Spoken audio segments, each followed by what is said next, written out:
Hey all, how are you guys doing today? I hope you're doing well. We're still in lockdown over here in Ontario, Canada. I feel like, you know, doing projects is sort of how I cope with lockdown. I hope you guys are doing super well. It's just so different everywhere else in the world, but just wanted to let you know I'm thinking about you. Today I hope I can kind of get your mind off of whatever you're dealing with, whether it is lockdown, whether it is something personal. Oh look, the sun just came out. So today we are tackling a project for my dining room. There is this small nook in it that I really want to make more functional. Initially I was thinking some sort of bar cart with open shelving for some of my like thrifted decor pieces to be on display, but I also wanted something that had storage for like serving plates and dishes. I was browsing through Facebook Marketplace and I saw this ad for a vintage hutch. Now you guys know me, I love a good arch, so I obviously fell in love with this piece like instantly. I messaged the seller and she didn't reply for 24 hours, so the next day I saw the sale was pending. I don't know if this makes me a bad person, but like I so desperately wanted this thing. It was like a really good size for the space. So I messaged her and I was like, I will literally give you $20 more.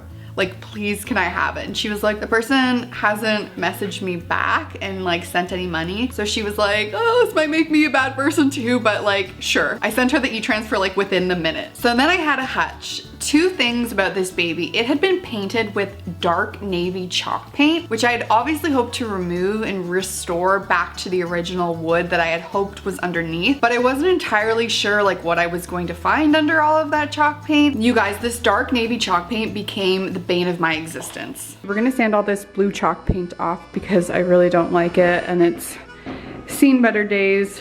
Obviously I've just taken off all of the hardware and hinges and things like that, and I've been trying desperately to peel off this sticker stuff from the inside of the drawers. And then there's a top like hutch part to it, which is in the garage. I like this color.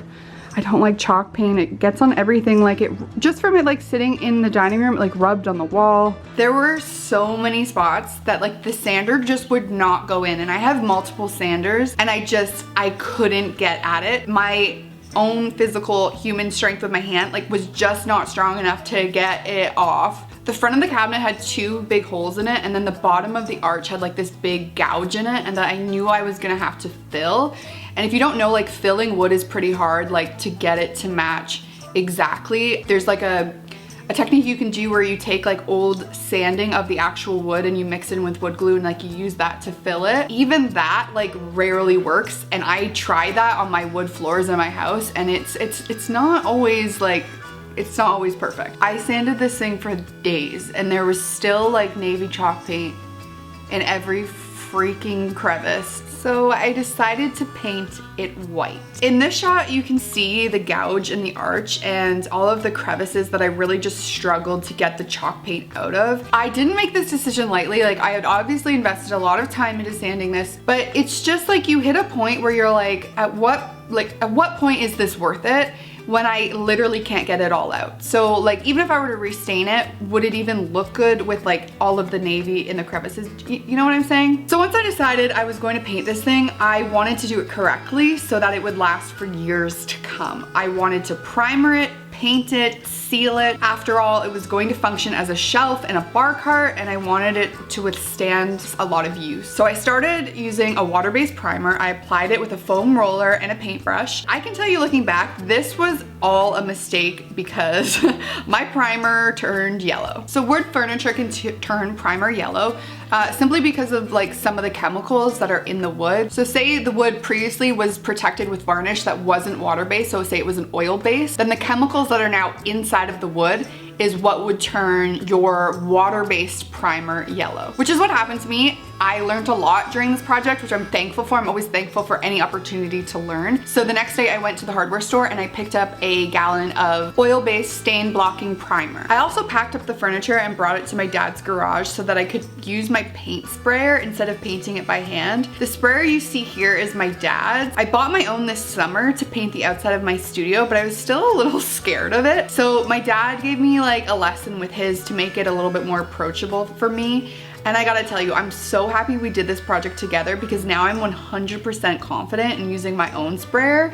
So future tasks, it's going to be so much easier, and I'm really thankful for that. So we got to work spraying the oil-based primer. I also found the unit to be really short, like almost like it was made for children's furniture. So if you look at this picture, it's hard to tell because you're obviously not standing in front of it and seeing it in person, but super short. So I ordered some new legs. I did keep the old legs, so hopefully in the future I'll be able to repurpose them somehow. This is what the legs look like. I sanded them down and gave them the same primer coat. I'll link the legs down below if any of you guys are interested in them. Hi all.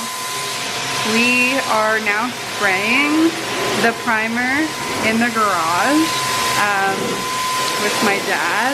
So we're taking turns, and he's doing some and I'm doing some. But here he is. I let the cabinet dry for 24 hours and then we sanded the unit down, which just helps to perfect it. You know, the paint, like any like drips that might have happened overnight. Then last minute, I mentioned to my dad that it would be so cool to cut a hole in the doors and put cane webbing in. He said that it would be super easy to do, so I drew out the square, making sure that I gave myself enough room to reattach the door closures. I pre-drilled a couple holes on the doors. This allowed me to get the jigsaw in and out of and cut the square. My dad had a router and it was super cool. It was something that I hadn't used before, but now have added it to the list of tools that I really want to buy. So this is the edges cut out. They're pretty rough. So Dad's gonna take a router to him.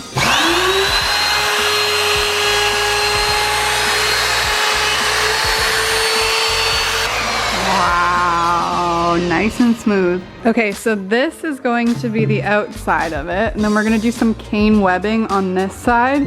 So Dad is going to cut a groove that the cane webbing can sit into, and we can staple it in. He told me we could easily cut a groove for the cane to sit in, and I was in shock and so excited. I learned a lot today, and now I definitely needed to go buy a router. I'm really thankful for my dad being so patient with me and teaching me anything that I ask about in regards to tools. I know not everyone has someone like my dad to show them, and I really hope making videos like this helps you guys realize your potential too. Like, I remember being terrified of tools. I remember like asking my dad to come over and hang pictures on the wall. I will share my dad with you. If you guys have any power tool questions, I'm sure he would love to answer them. So like anything you need, just leave them down in the comments and I'm sure he'll answer them for you. So pretend this was the cane webbing. It would just sit right in there. After that, we did our first coat of paint. I used Oxford White by Benjamin Moore, which is the trim color I used in my house. It's in a semi-gloss finish.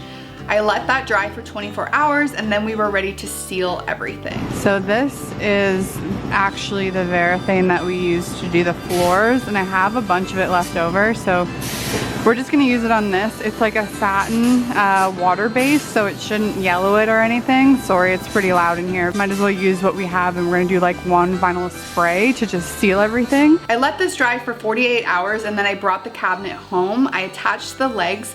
We had to add on some wood on the bottom of it just so that it had more of a sturdy surface to attach the legs to. So this is the back of the cabinet, and I have this piece of board that I just bought from Lowe's that I'm going to put on the back, and I'm going to do the white side obviously on the inside. So I recently got this brad nailer. I'm just taking some 1-inch nails and I'm just going to tack this into place. So essentially what's gonna happen is the cabinet now has to sit here, this far from the wall, which I think is really far. If you look at that, that's quite a bit. So I only want it to sit out as far as this board actually. So I'm just gonna cut out, I'm gonna draw a line here and cut out this little bit. That is the back on. Are you guys dying to see the front of this? It's coming soon. Ignore my vents in the floor that we still haven't replaced yet. So many things to do. The moment is here. It's inside.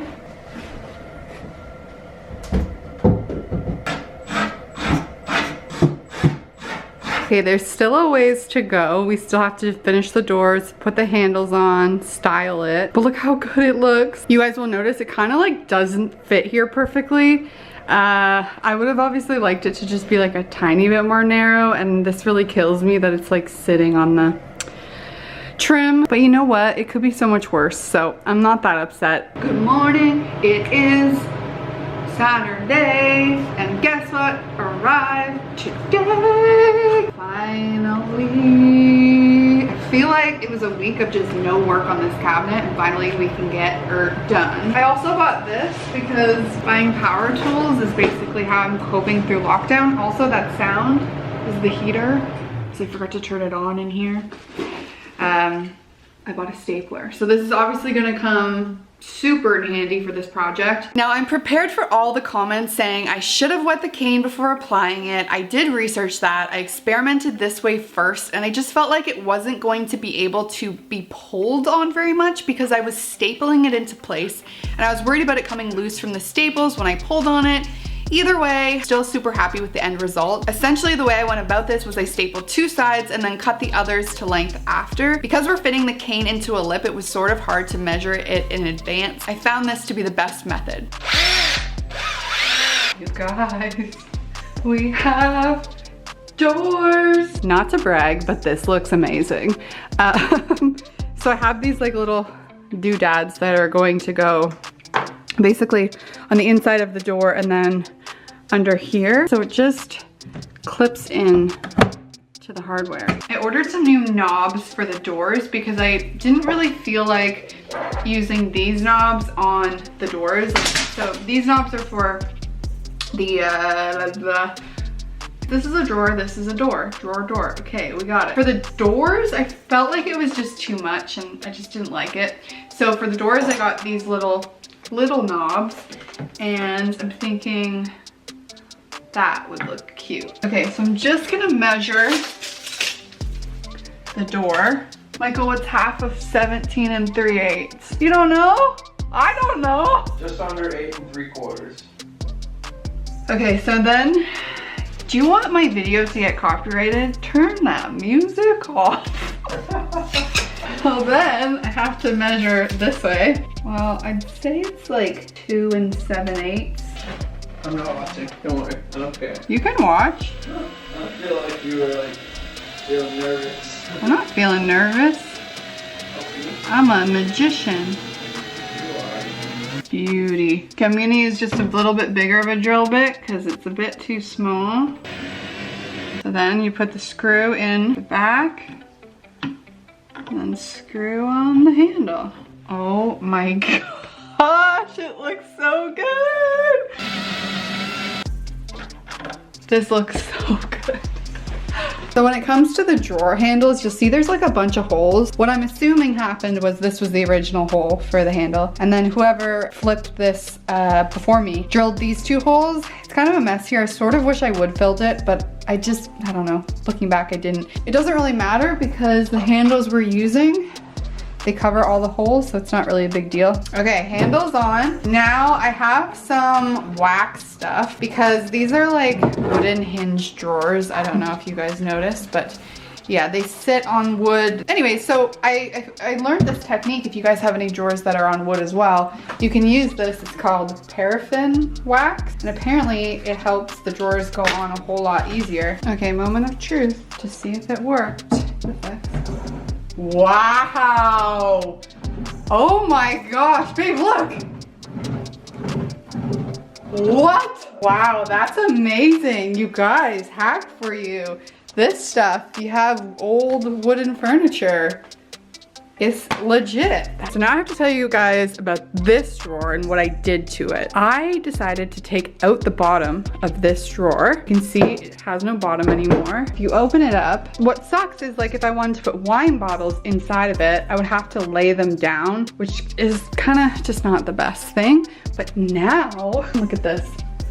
It will just sit in there. Probably the most smart thing I've ever come up with. So this drawer is not really gonna be used. But yeah, so I can put all my bottles up there and then I can do like cups and things down there. So here is how the cabinet came to me, weirdly short with chalk paint that was very scuffed and lots of wood that needed filling. And here is the cabinet today. I am beyond happy with the end result. I just wanted to stress how important taking all the necessary steps in refinishing furniture is. Sanding, priming, painting, sealing, and you don't need an expensive sprayer. You can use paintbrush, you can use a foam roller. You don't need an expensive sprayer to apply any of these paints or any of these sealers. I hope you guys enjoyed watching this video. Please leave a comment down below if you did and if you'd like me to do more of these videos because I really found some love in this video. Also, just want to plug, made a TikTok. I have a TikTok. So if you fall asleep every night going into a TikTok hole, I would like to join you on that TikTok hole journey. My username is just Tasha Leelyn, so come say hello. Let's be TikTok friends. Yeah, I'll see you in the next video. Bye guys. You panted the whole video, hutch. I hope I don't have to redo it.